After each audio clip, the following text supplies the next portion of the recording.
OMH 101 संप्रेषण तकनीकी में इकाई 3 के अंतर्गत हम आज विराम चिन्हों के बारे में पढ़ेंगे। मैं doctor Suman Sharma, assistant professor Hindi विभाग DEI, आप सभी का इस कक्षा में स्वागत करती हूँ। विराम चिन्ह। विराम का अर्थ है ठहराव या रुकना। जिस प्रकार कार्य करते समय बीच बीच में रुककर आगे बढ़ा जाता है, उसी प्रकार लेखन में भी विराम या ठहराव की आवश्यकता होती है। जैसे थोड़ा सा रुकने के बाद चलने में पुनः गति आ जाती है, उसी प्रकार विराम या ठहराव के बाद भाषा और उसकी शैली में भी एक अद्भुत सौंदर्य आ जाता है। यदि ये विराम नहीं आए तो भाषा एक उलझाव ही बन जाए और बोला हुआ और लिखा हुआ कुछ भी समझ न आए और अर्थ का अनर्थ हो जाए। इसीलिए विराम चिन्हों की भाषा में आवश्यकता होती है। भाषा में किसी प्रकार का विराम न होने पर लिखे हुए को पढ़ना भी उबाऊ हो सकता है। इसलिए पाठक के मनोविज्ञान को ध्यान में रखकर भाषा में विराम चिन्हों की अनिवार्यता और उपयोगिता अति आवश्यक है।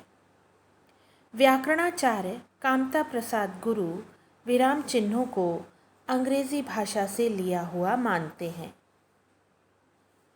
अब हम देखते हैं कि विराम चिन्हों की भाषा में क्या उपयोगिता है और क्या आवश्यकता है।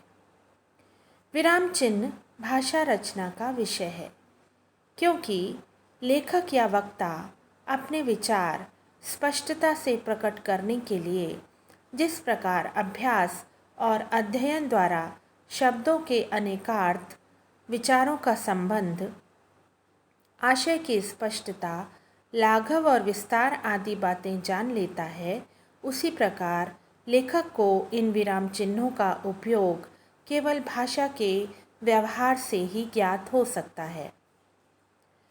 व्याकरण से इन विराम चिन्हों का केवल उतना ही संबंध है कि इनके नियम बहुधा वाक्य पृथक्करण पर स्थापित किए गए हैं, परंतु अधिकांश में इनका प्रयोग वाक्य के अर्थ पर ही अवलंबित है।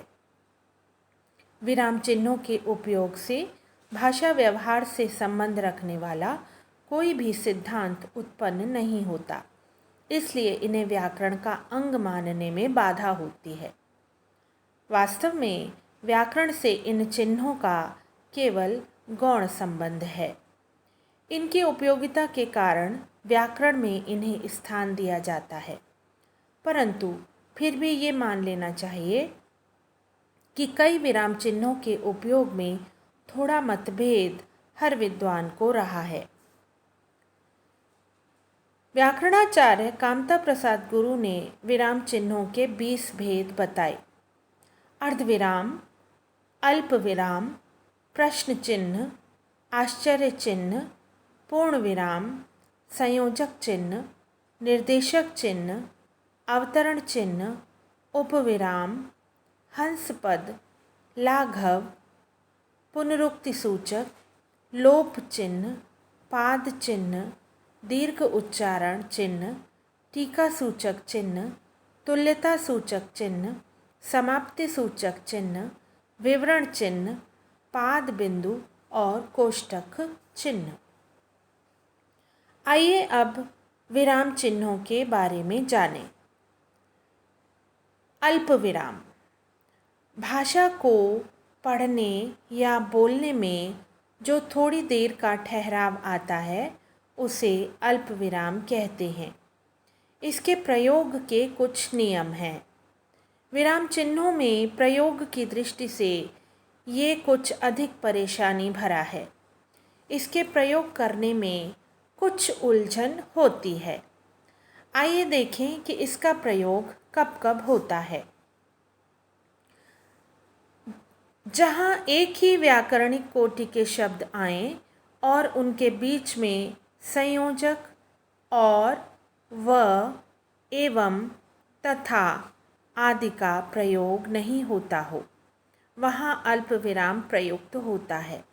जैसे मोहन, श्याम, कान्हा और राधा घर जाते हैं। राम, श्याम, गोविंद और मोहन पढ़ रहे हैं। नंबर 2, जहाँ 2 से अधिक वाक्यांश आए किंतु उनके बीच कोई संयोजक ना हो। जैसे आज बादल घिरे, तेज़ हवा चली, पानी बरसा और धूप निकल आई।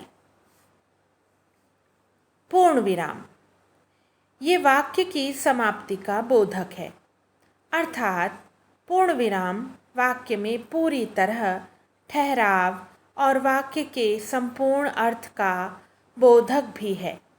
इन्हें इस प्रकार भी समझा जा सकता है। नंबर 1, वाक्य के अंत में इसका प्रयोग होता है। यथा सैनिक युद्ध में वीरतापूर्वक लड़े। नंबर 2, कहानी उपन्यास लिखने में इसका प्रयोग होता है।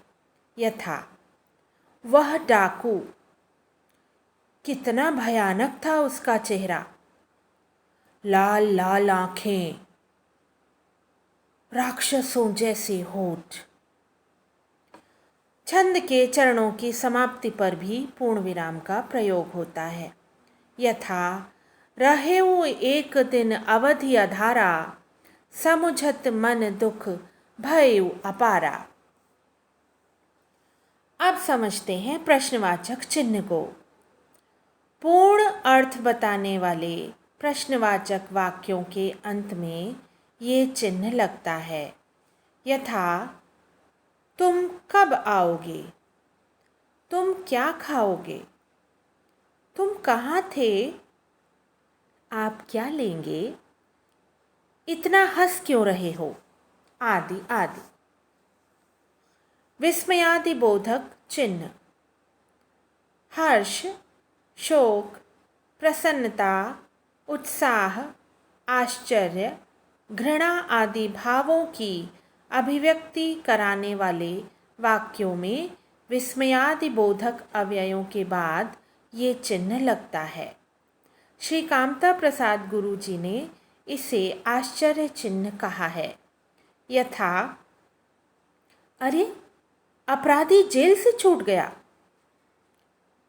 ओहो तुम आ गए, बड़ा अच्छा किया, ओह वो बेचारे चल बसे, छी छी तुम कितने बुरे आदमी हो, अरे जादूगर ने लड़के को गायब कर दिया, आदि आदि।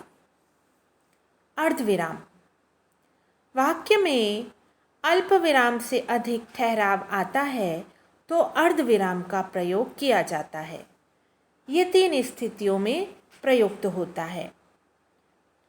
जहाँ प्रमुख वाक्य और अन्य खंडों में बहुत अधिक संबंध ना हो, जहाँ वाक्य और उपवाक्य पूरी तरह असंबद्ध हों, जहाँ वाक्य तथा उसके खंडों में कथन पर परिणाम अंत में आए।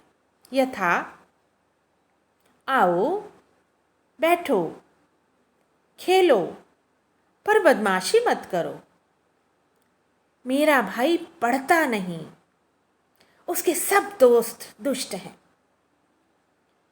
पूरे समाज की अजीब दशा है, न जाने देश का क्या होगा। राम ने बहुत परिश्रम किया, रोज 7 घंटे पढ़ता था, बीच में कभी खेलने के लिए भी नहीं उठता था। परिणाम ये है कि वो प्रथम श्रेणी में उत्तीर्ण हुआ। अब देखते हैं कोष्ठक चिन्ह को। कोष्ठक चिन्ह का प्रयोग किसी शब्द के अर्थ को स्पष्ट करने, क्रमांक को घेरने तथा नाटकों में पात्र की गतिविधियों अथवा रंग संकेतों के लिए किया जाता है। यथा सुमित्रा नंदन अर्थात लक्ष्मण, कौन्तेय अर्थात अर्जुन, आदि आदि। कोष्ठक प्रमुख रूप से दो प्रकार के माने गए, वर्गाकार कोष्ठक और सर्पाकार कोष्ठक। हंस पद। जब लिखने में कोई अक्षर छूट जाता है तो उसकी जगह हंस पद लगाकर ऊपर वह शब्द लिख दिया जाता है। यथा आप प्रेजेंटेशन की स्क्रीन में इस वाक्य को देख रहे हैं कि वह लिस्ट अपना नाम नहीं चाहता। अब इसमें यदि में जोड़ा जाएगा तो उसे हंस पद के माध्यम से व्यक्त किया जाएगा। यथा वह लिस्ट में अपना नाम नहीं चाहता। मैं आपसे कहना चाहती हूँ, इसमें कुछ छूट गया और इसको जोड़ने के लिए हमें हंस पद लगाना होगा, तब वाक्य पूर्ण होगा। मैं आपसे कुछ कहना चाहती हूँ। इस प्रकार हमने ये देखा कि विराम चिन्ह किस प्रकार भाषा के लिए उपयोगी हैं और उनका प्रयोग किस प्रकार किया जाता है।